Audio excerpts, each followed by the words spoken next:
I'm going to criticize the left. I'm not going to criticize the left because I am of the right. I'm not of the right. I think I'm probably quite a long way to the left of the left.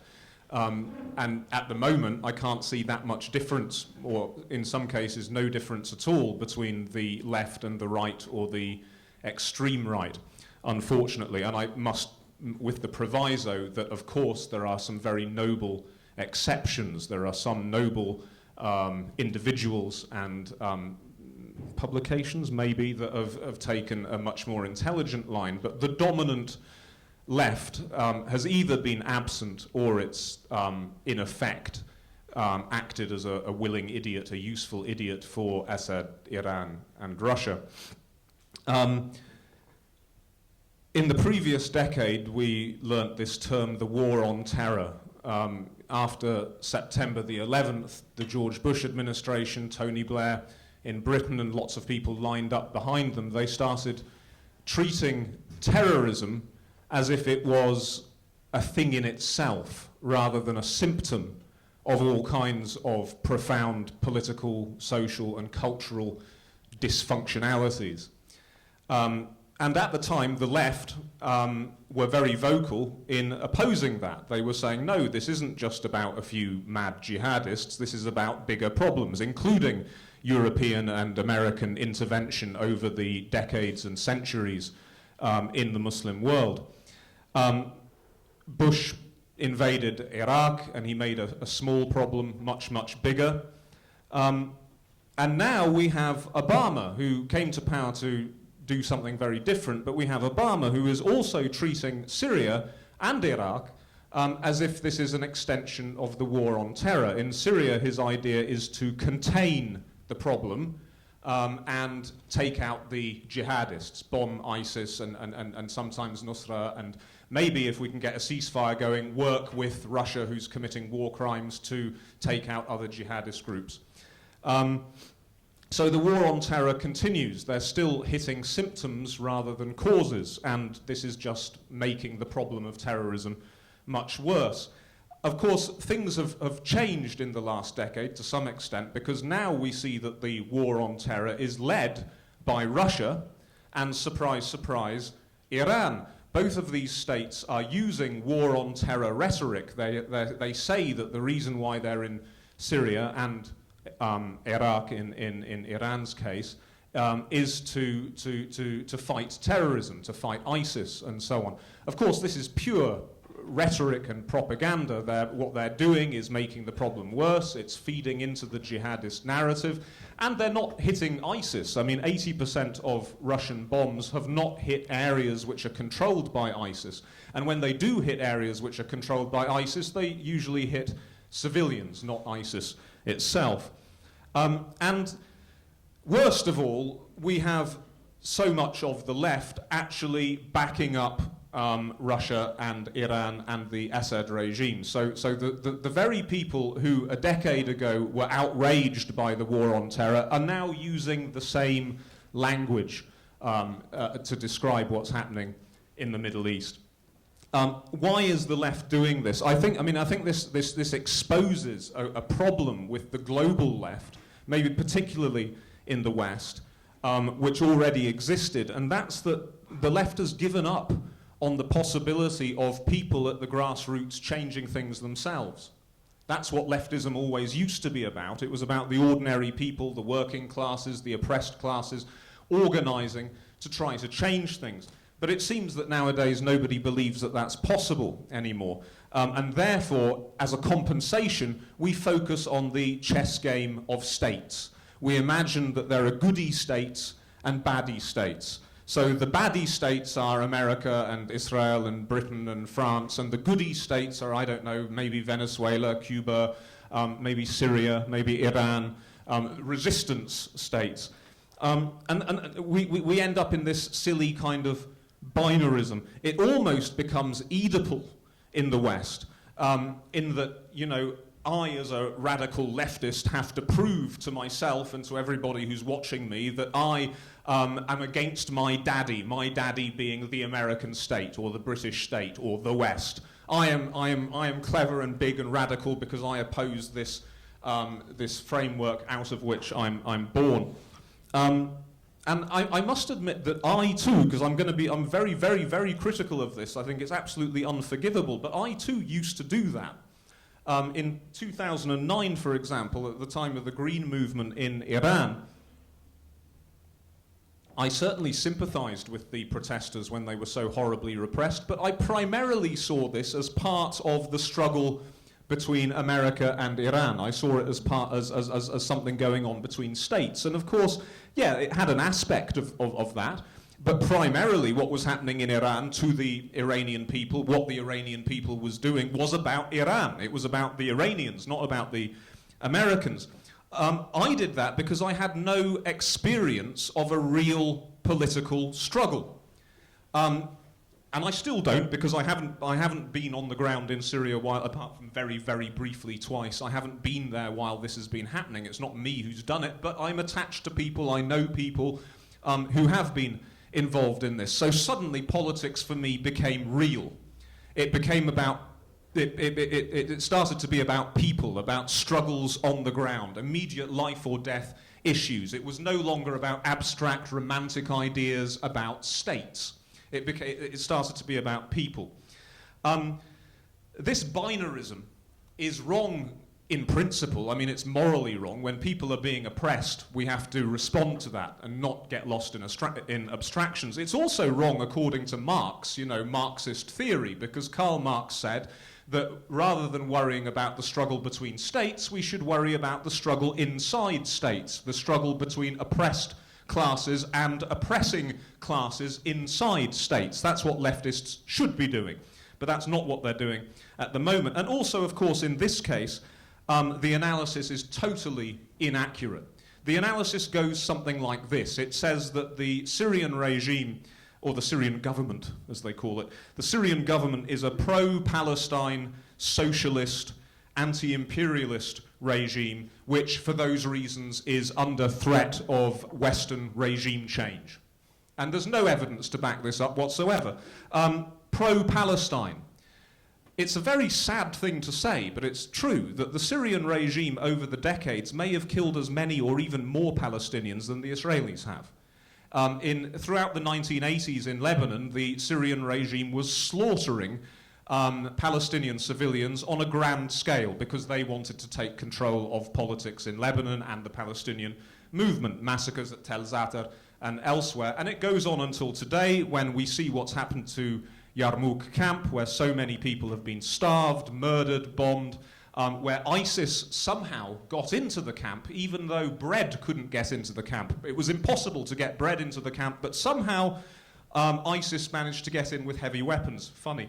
A socialist regime. Well, it's true that in the 1970s, the regime did have some very authoritarian, top-down socialist characteristics, in the sense of it was doing lots of infrastructure building, as other kind of right-wing, as the monarchies in the Arab world as well were doing at the time. But that's all gone a long time ago. Certainly during Bashar al-Assad's time, this is a neoliberal regime in which the poor didn't have enough to eat. They couldn't, into Bashar al-Assad's reign, the poorest people were finding it difficult to put food on the table for their children. At the same time, as you mentioned, it was a crony capitalist regime in which the president's cousin, Rami Makhlouf, he had a finger in 60% of the national economy. So this is not what I would think of as socialism. An anti-imperialist regime, well, we heard in Mazin's talk about how the Syrian regime was helping jihadists, was encouraging jihadism and helping Sunni jihadists to go to Iraq. And some people might think, well, that's anti-imperialist because it made a problem for the Americans. But of course, fundamentally what it did was to help to make a national resistance against occupation in Iraq impossible. It helped to divide the sects and make them fight each other rather than fight the occupier. At the same time, during that Bush war on terror, the Assad regime was torturing suspects that were rendered by the CIA. For example, Maher Arar, a Canadian Syrian who the Americans sent to Syria, and he was tortured underground for a year before they worked out that he had nothing to do with Al-Qaeda. Recently, the Assad regime has signed over all of Syria's oil and gas, including stuff that may be discovered in the future, to Russia in return for Russia's military aid. And I would argue that at the moment what you have in Syria is, as much as a civil war, is a foreign occupation. You know, at the moment, 80% of the ground troops massing outside Aleppo to try and take back the liberated parts of the city, 80% of them are foreign Shia jihadists from Lebanon, Iraq, Iran, Afghanistan, Pakistan, who are organized by Iran. And without Russian bombs, even they wouldn't be able to do anything. The regime has gone in many ways, and we have imperialist, savage imperialist powers in there, but the left can't see this imperialism. It's not American, so therefore it's not imperialism, which is an idiotic approach. And under threat of Western regime change, well, of course it isn't under threat of Western regime change. If America had wanted to get rid of the regime, it could have done it very easily indeed in 2011, 12, 13, but it chose not to. Obama's red line for chemical weapons not only vanished when he used chemical weapons on a massive scale, but Obama publicly handed over the Syria file to Russia, to another savage imperialist power, the power which was arming Assad in the first place. The crowning achievement of Obama's administration has been a peace deal with Iran, and that's why he's not saying a word about all of these Shia jihadists who are in Syria helping to create the Sunni backlash. Obama has vetoed anti-aircraft weapons to the Free Syrian Army, so precisely so that those people in Aleppo and elsewhere in Syria have absolutely no way to defend themselves from savage attack from the skies. I've got to hurry up. There's a lazy love of conspiracy theories is another thing. Of course, we see that on the right as much as on the left. The left should know better, but it doesn't. These conspiracy theories are specific ones about the Hula massacre, about the sarin gas attack, and others. There's lots of them. More come out every day. They're very often fed by Russian and Iranian propaganda. They often start on Russia Today and Press TV and these state outlets. The same people who are intelligent enough to understand that we shouldn't trust everything that the BBC and CNN tells us, they believe absolutely everything, however ridiculous it is, that they see from Russian and Iranian state propaganda. The ultimate conspiracy theory, which is really quite racist, is the idea that even in 2011, 2012, even when you had millions, sometimes, of people on the streets being shot at, but still going out onto the streets, that all of that was a foreign plot. This was all a foreign conspiracy. The only reason why these Syrians were going out into the streets was because the CIA and Mossad were calling them up and telling them to go, or paying them to tell them to go out into the streets. And this is absurd, because Syrians are human beings. In Norway, if the government suddenly starts torturing your children to death, you're not going to wait for the Chinese government to tell you that you should be upset about that. Human beings go out and demonstrate and risk their lives. Demonstrating there is not like demonstrating here. They go out and risk their lives. They risk bullets in their head and in their chest, not because a distant foreign government that they don't like anyway tells them to. They do it because they are immediately concerned by this. And the idea that this is a conspiracy really is quite racist, because it erases the agency of the people in those countries. It says that what people in those countries, what these brown people do, has no consequence whatsoever. What they think, what they feel, doesn't matter. The only thing that makes history is clever white people, which is really a horrific way of looking at the world. We come, all of us, but especially these failed leftists, we come to problems with our pre-existent big stories. And for that reason, we already have a story, so therefore we think that we already understand it. So we don't need to talk to people on the ground. We don't need to study the detail. We don't need to do a proper analysis, because we already know. One of these stories is the ancient Sunni-Shia conflict that's been going on for thousands and thousands and thousands of years. It's in those people's blood. It's the way they are. They kill each other about religion, so that's what this is about now. No analysis of the specific political acts that people in power have made in order to try and create a sectarian aspect to the conflict for divide and rule purposes. Where am I? I don't have time to talk about it, but I mean, the fetishization of the Kurds also feeds into this kind of Orientalism that we find. It's been depressing to discover in this decade that the left is just as capable of racism, Orientalism, and ridiculous Islamophobic myths as the right. It's not surprising that Donald Trump and the hard right see every Syrian refugee as a potential ISIS or Al-Qaeda suicide bomber, when the left has been telling us for 5 years that every Syrian revolutionary is Al-Qaeda. It was the left that started that, unfortunately. Also, appalling journalism, and there's been great journalism from Syria, and some Western journalists have given their lives to report from Syria, to try and go into the liberated areas in very dangerous conditions and try and get the story out. But there's been appalling journalism. Robert Fisk, who wrote a great article during the Iraq War about the dangers of embedded journalism. He said that you can't get the real story if you go and interview an Iraqi with a heavily armed American soldier standing next to you. Because of course the Iraqi is going to say, yes, we like America, thank you, because this guy's got a gun. Robert Fisk went to Diraya, after a suburb of Damascus, after a horrific massacre had been perpetrated by the Syrian army. He went with the Syrian army and heard a ridiculous story which he transmitted to the outside world about how it was the rebels that did it to their own families because they're barbarians or whatever. Nobody on the ground had heard of that story before. A serious journalist like Janina Giovanni, she went in with civilians. She got a completely different story. And people accept this guy because he's an old white authority on the Middle East. I could talk about Patrick Cockburn, who describes the Syrian opposition as quote, in his book, his ridiculous little pamphlet on ISIS, he describes the Syrian opposition as an opposition which shoots children in the face for minor blasphemy.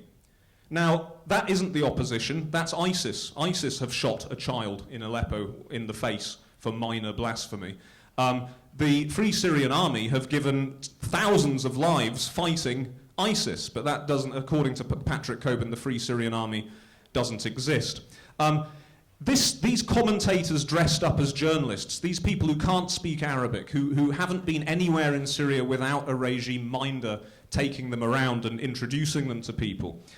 These people are so influential. Noam Chomsky, I know. Noam Chomsky, for example, whenever he starts talking about Syria, he says, I know all about Syria because my friend Patrick tells me, and Patrick knows more than anybody. Well, no, the Syrians know a hell of a lot more than Patrick Cockburn. He's in his 80s or something, Noam Chomsky, so I don't want to be too fierce with the guy. But I mean, where are your principles as a leftist if you can't talk to Syrian leftists? You have to listen to your friend Patrick instead. So we end up with a situation in which the left, most of it, is taking the most counter-revolutionary positions. This is a left that wouldn't recognize a revolution if it bit them on the nose. And this is making them totally irrelevant to real-world struggles, to real people's struggles in the world, not just in Syria. And that's why we're all in such a mess. That's why the extreme right is rising all over Europe and in America. That's why Islamic fundamentalism is rising in the Muslim world, because the left is failing so terribly, and we need to start reconstituting it. It's a loss for them, because not only is this a huge human disaster and tragedy in Syria, it's also something remarkably inspiring for progressive people, because it's the most thoroughgoing and profound social revolution that we've seen probably since Spain in the 1930s. And the left hasn't noticed it. Thank you. Thank you so much.